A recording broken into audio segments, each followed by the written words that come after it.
We're talking about guys that you may have to switch from in case you've been starting someone else. You just mentioned it. And if you've got Caleb Williams with everything that he has done the last little bit, I understand he's on a bye here, but if you've been struggling at the quarterback spot, he feels like a premier waiver wire ad this week to be able to use for the rest of the season. Stefania was talking yesterday about how she's unafraid to stream, or unafraid to, like, even when you got a really good quarterback who's been red hot, like Baker Mayfield, if the matchup stinks, I'll play somebody else if that's what I can add off of the waiver wire.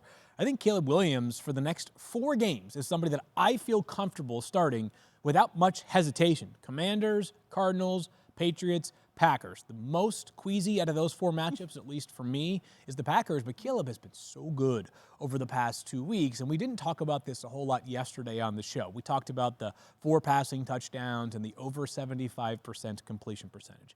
This is not Jaden Daniels or Lamar Jackson, but he had over 50 rushing yards as well. It is a real part of Caleb Williams' game, not necessarily designed runs. The Bears are not going to expose him to a ton of hits that way, but we saw him break the pocket. The Bears' offensive line is improving, but when he is pressured, he has the capacity to break the pocket with his legs.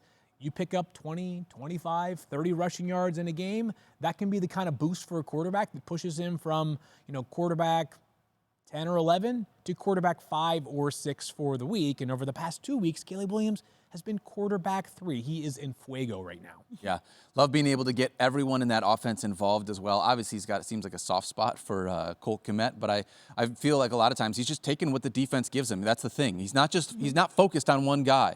This is a fantasy football conversation, but if you're a Bears fan, I think the most encouraging part, I get it. They haven't beat great teams. They didn't make the schedule.